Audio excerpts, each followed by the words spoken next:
always cared deeply for her younger brother. All the children in the village loved Young-hee for her kind heart, but time is often crueler than we can imagine. One day, Young-hee's brother suddenly fainted and was rushed to the under-equipped hospital near their village. The doctor said that Young-hee's brother needed a bone marrow transplant.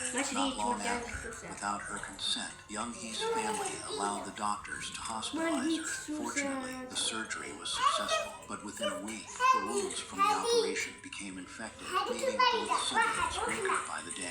The younger brother, being smaller and more fragile, passed away first, leaving Young-hee emotionally shattered at such a young age. Her family soon realized they couldn't afford the treatment necessary to save her. In desperation, they sold Young-hee to a doctor living in the city, hoping she'd receive the care she needed while they used the money to survive. But the city doctor was far from kind. Instead of treating her, he sold her to a الشيء اللي قدام mad راسي scientist كنت looking for متمسخر a بيكم subject انتم ما like صدقتوا Young على for his رواحكم. experiments. The scientist removed دايرين Young-hee's فرحهم brain أذكياء from her وهم skull أغبياء. and placed it inside the robot, body parts dissolved in alcohol for future experiments. Months passed, and the scientist finally succeeded in creating a robot with human emotions powered by Young-hee's brain and a network of wires and metal. After 8 months, Young-hee adapted to her new body. Seizing the first opportunity, she escaped from the scientist and returned to her village. However, when she returned, the children who once played with her were terrified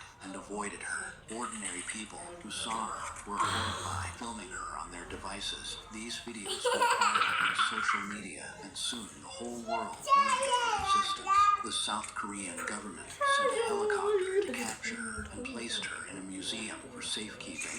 Even though Young-hee's brain remained that of a child longing to play, she was confined in bulletproof glass within the museum. She became famous, but one night the museum's power went out. By the next morning, Young-hee had disappeared without a trace. She was taken to an island where her technology and components were used to build a larger version of her. This new version could scan with its eyes and detect movement. From that day on, Young-hee's soul remained trapped inside the robot, tortured daily by the knowledge that her movements caused the deaths of innocent people.